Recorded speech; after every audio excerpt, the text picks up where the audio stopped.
बदलाव देखने जा रहे हैं। बदलाव और खास तौर पर ये कहूँगी कि बिहार इतिहास लिखने जा रहा है कि आजाद भारत में सबसे पहली बार इतने कम उम्र के मुख्यमंत्री किसी राज्य को मिलने जा रहे हैं, तो वो बिहार है। कारण ये है कि बिहार पूरी तरह से त्रस्त है। अगर सिर्फ और सिर्फ मैं पूर्णिया की बात करूँ, बिहार में प्रति व्यक्ति आय जहाँ 5500 रुपये है, पूर्णिया में प्रति व्यक्ति आय 2500 रुपये। आप सोच लीजिए कि 2500 में एक व्यक्ति कैसे अपना जीवन यापन करता हो। आज मुख्यमंत्री जी यहाँ आए थे, बोल रहे हैं कि बहुत विकास हुआ है, महिलाओं का विकास हुआ। जबकि आप खुद सारा डेटा उठा करके देख लीजिएगा, महिलाओं की साक्षरता दर पूर्णिया में सबसे कम है, मात्र 42% महिलाएं शिक्षित हैं। ग्रामीण क्षेत्रों का हालत और भी ज्यादा खराब है, मात्र 29%। मतलब कि आप सोच लीजिए कि अगर 10 है, 10 महिलाओं में से मात्र 3 शिक्षित हैं, 7 अशिक्षित है। क्या ये विकास है? विकास अगर किसी का हुआ है तो वो जो यहाँ की विधायिका है, उनका विकास हुआ है।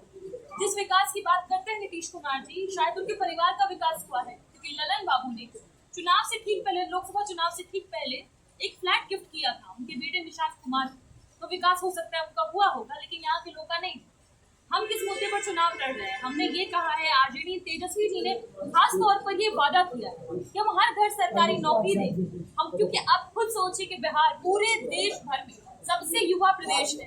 जिस प्रदेश की युवा आबादी सबसे ज्यादा है, वहाँ के युवा मजबूर हैं कि वो बिहार छोड़ करके बाहर जाते हैं। पूर्णिया से कितने लोग आज पलायन कर रहे हैं। हमारे राज्य का हर चौथा पुरुष बाहर है। इसे जब भी कहा जाता है कि महिलाएं ज्यादा वोट गिराती हैं, हमें तकलीफ होती है इस बात को याद करते हुए कि हर चौथा पुरुष बाहर जाकर के काम करने जा रहा है। क्यों आखिर बिहार में युवा इतने मजबूर है कि वो मजदूरी कर रहे हैं बाहर?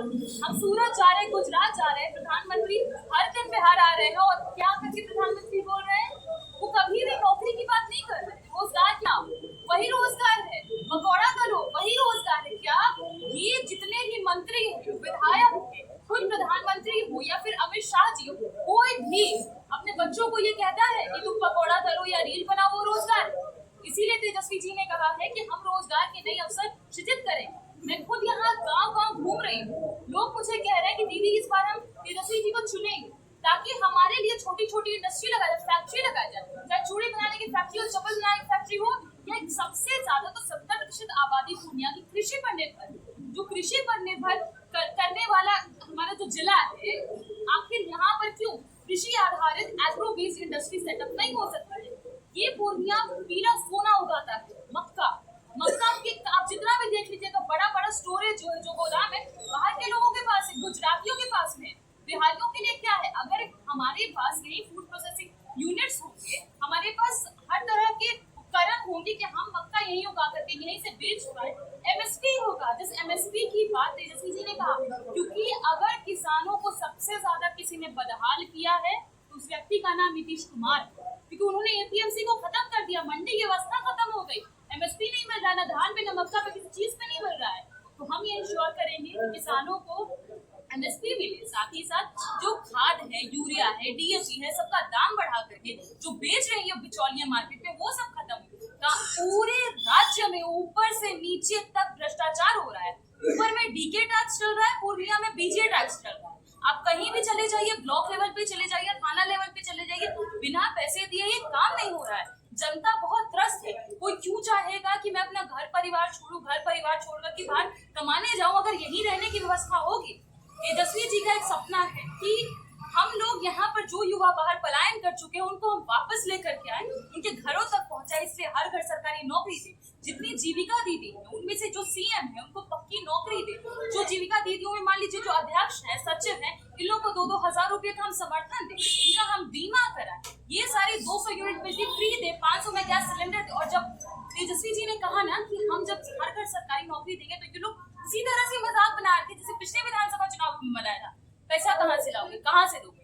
17 महीने का कार्यकाल मिला, हमने करके दिखाया। और ये वही आरजेडी पार्टी है जिससे हमारे मनरेगा में रघुवंश बाबू ने सबसे पहले एक्ट बनाया था, नरेगा एक्ट, तब जाकर के 100 दिनों का रोजगार दिया गया, सुनिश्चित किया गया, कानून ला। और तेजस्वी जी ने भी कहा है कि हम जिस दिन हमारी सरकार बनेगी, 20 दिनों के भीतर हम कानून बनाएंगे, और कानून बना करके हम उसको 20 महीनों में सबको नौकरी देंगे। ये तो हमारा पुराना इतिहास है कि पहले कानून फिर नौकरी, जुमलाबाजी यहाँ नहीं चलेगी।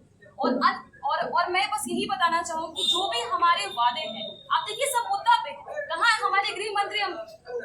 दलितों का, पिछड़ों का सबका मजाक बनाते हैं। हमारे देश के सबसे बड़े नायक बाबा साहब अम्बेडकर के बारे में बोलते हैं कि अम्बेडकर मत करो, और वहीं हमारे तेजस्वी जी कहते हैं हर पंचायत में अम्बेडकर पुस्तकालय खोलेंगे।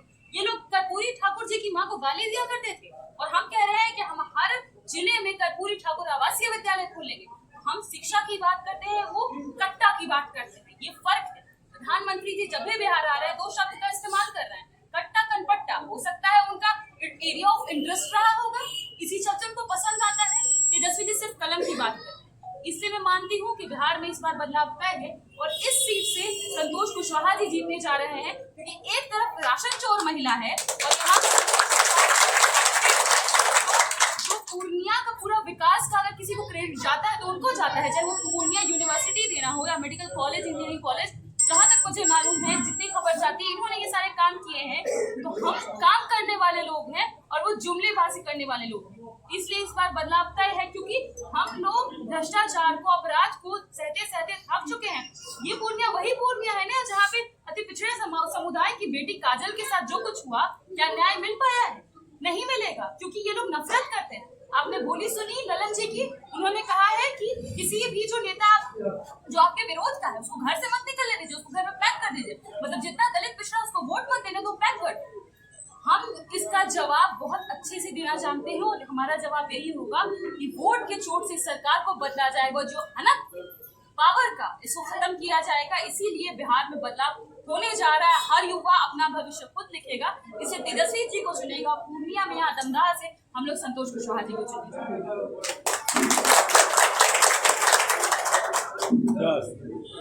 आप कह रहे हैं कि विकास नहीं हुआ, यहाँ से कई रेलगाड़ियां शुरू कर दी गई है, दिल्ली से सीधी बस की सेवा शुरू है, ऐसे में क्या करते हैं आप? सच में विकास नहीं हुआ? ये विकास ये हो रहा है कि ये रेलगाड़ियां जो शुरू की गई हैं, यहाँ से मजदूर ढोने के लिए शुरू की गई हैं। गुजरात प्रधानमंत्री जाते हैं, 34,000 करोड़ का पैकेज लेके जाते हैं। बुलेट ट्रेन की बात करते हैं, पर यहाँ पे पैसेंजर ट्रेन, मालगाड़ी और बुलेट ट्रेन, ये फर्क क्यों है? आखिर क्यों प्रधानमंत्री जी खुद को हमारे राज्य का प्रधानमंत्री नहीं मानते, वो गुजरात का प्रधानमंत्री मानते हैं? वो चाहते हैं कि यहाँ से मजदूरों की ढुलाई हो, जाके वो गुजरात को बनाए, वो सूरत बनाए, दूसरे राज्यों को बनाए। अरे भाई, यहाँ का युवा बिहार क्यों नहीं तैयार कर सकता है? आप उसको मौका तो दीजिए। यही एक मौके की तलाश में तेजस्वी जी भी हैं कि वो मुख्यमंत्री बनते हैं, युवाओं को मौका देंगे कि वो अपना भविष्य खुद। क्या सवाल ये है कि जैसे यादव जी के द्वारा कहा जाता है प्रत्येक परिवार को एक सरकारी नौकरी दिया जाएगा, और विपक्ष के द्वारा आरोप है कि आप कहां से देंगे प्रत्येक परिवार का नौकरी? इसमें आप क्या कहना चाहेंगे? सबसे पहले तो एक सवाल उनसे भी पूछा जाना चाहिए कि नरेंद्र मोदी जब जुमलाबाजी करके गए थे कि 2 करोड़ हम रोजगार हर साल देंगे, कायदे से 22 करोड़ हो जाना चाहिए था, वो हमें नहीं दिखा। दूसरी बात, क्या ये पहली बार है जब तेजस्वी यादव पे सवाल उठे कि कहां से देंगे? क्योंकि पिछले बार भी जब हम 2020 के चुनाव में गए थे, तेजस्वी जी यही प्रण लेकर के गए थे कि हम आएंगे तो पहली कलम से हम सरकारी नौकरी देंगे 10 लाख, और जैसे ही 17 महीने का कार्यकाल मिला हमने वो करके दिखाया। अभी भी हमारे पास रोड मैप है। अकेले अगर सिर्फ मैं पूर्णिया की बात करूं, एग्रो बेस्ड इंडस्ट्री सेटअप करके जो सब्जियां हम उगाते हैं उसको हम डब्बा बंद करके विदेशों तक भी हम भेज सकते हैं। लेकिन क्यों? आखिर गुजरात 48% एक्सपोर्ट करता है, बिहार क्यों नहीं कर सकता? हम इस तरीके से एक्सपोर्ट करके हम चीजों को अपना झूठ मिल खोल करके जो चीजें बंद कर दी गई हैं 20 सालों उसको दोबारा शुरू करेंगे, और नए नए इंडस्ट्रीज लेकर के आएंगे, फैक्ट्री लेकर के आएंगे, और जितने भी नौकरी के सृजन होंगे, अकेले पूर्णिया आपको मिल जाएगा, कम से कम 8 से 10 लाख नौकरी सृजन करेगा। इसलिए कैसे नहीं किया जा सकता है? हाँ, वो लोग जरूर नहीं कर सकते जो कहते हैं हो ही नहीं सकता। जब आपके अंदर इच्छा शक्ति होगी तभी तो आप करिएगा।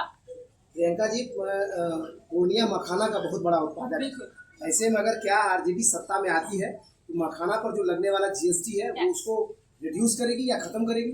आप खुद सोचिए, प्रधानमंत्री जी जिस दिन यहाँ आते हैं जरूर इनसे पूछेगा कि गुजराती खाखड़े फाफड़े पर 0% जीएसटी आ रहे। ठीक बात है, देश पूरा गुजराती खाखड़ा फाफड़ा खाए, लेकिन मखाना क्यों नहीं खाए? 5% जीएसटी प्रधानमंत्री जी ने लगवाया ना। इतनी नफरत है बिहारियों से उनको। आप खुद सोच लीजिए, मखाना को प्रोड्यूस करने में, मखाना उगाने में कितनी मेहनत लगती है। मखाना आप सोच लीजिए, पानी में जब आप जाते हैं निकालने तोड़ने, उसको कांटे होते हैं उसके ऊपर, निकालना है, उसके बाद उसको भूनना है, फोड़ना है, इतने ग्रेड्स का मखाना होगा। ये सब दर्द नहीं दिखेगा प्रधानमंत्री जी को? उनको तो मशरूम मिल जाता है 2000 किलो वाला। तो किसानों का, आम लोगों का, वंचितों का, गरीबों का, शोषितों का दर्द नहीं दिखेगा। हमारा सबसे पहला डिमांड ही यही होगा कि ये सब खत्म किया जाए, इसमें से से टैक्स हटाया जाए और जितना भी हो सके भारी से भारी मात्रा में यहाँ पे फैक्ट्रीज का निर्माण और नेचर को ध्यान में रखते हुए, प्रकृति को ध्यान में रखते हुए कि उसको भी कोई हानि न हो, किसानों को, खेतिहरों को कोई हानि न हो। ये हमारा मुख्य मुद्दा है। मैडम एक सवाल ये भी है, आपका माई बहन योजना जो महागठबंधन के द्वारा लगातार आप लोग प्रहार कर रहे हैं, आपका जबकि बिहार का उतना बजट भी नहीं है, प्रत्येक महिला को साल में 30,000 रुपया आप लोग कहाँ से देंगे? सबसे पहली बात कि अभी तक जितनी बार प्रधानमंत्री जी आए हैं 7.5 लाख करोड़ की घोषणाएं वो कर चुके प्रधानमंत्री। अगर हम बिहार में बिहार वासियों को लाते वापस यहाँ नौकरी का सृजन करते तो जो भी खर्च होगा, रेवेन्यू जनरेट होगा, वो तो यही होगा ना, बाहर तो नहीं होगा। तो क्या इससे हमारा पैसा नहीं बढ़ेगा? हमारे पास लोग नहीं आएंगे? सीधी बात है कि मैं यही मानती हूँ करने की इच्छा शक्ति अगर की जा सकती है। मुझे तो ये नहीं समझ में आ रहा नीतीश कुमार जी आज कैसे आगे दम रहा।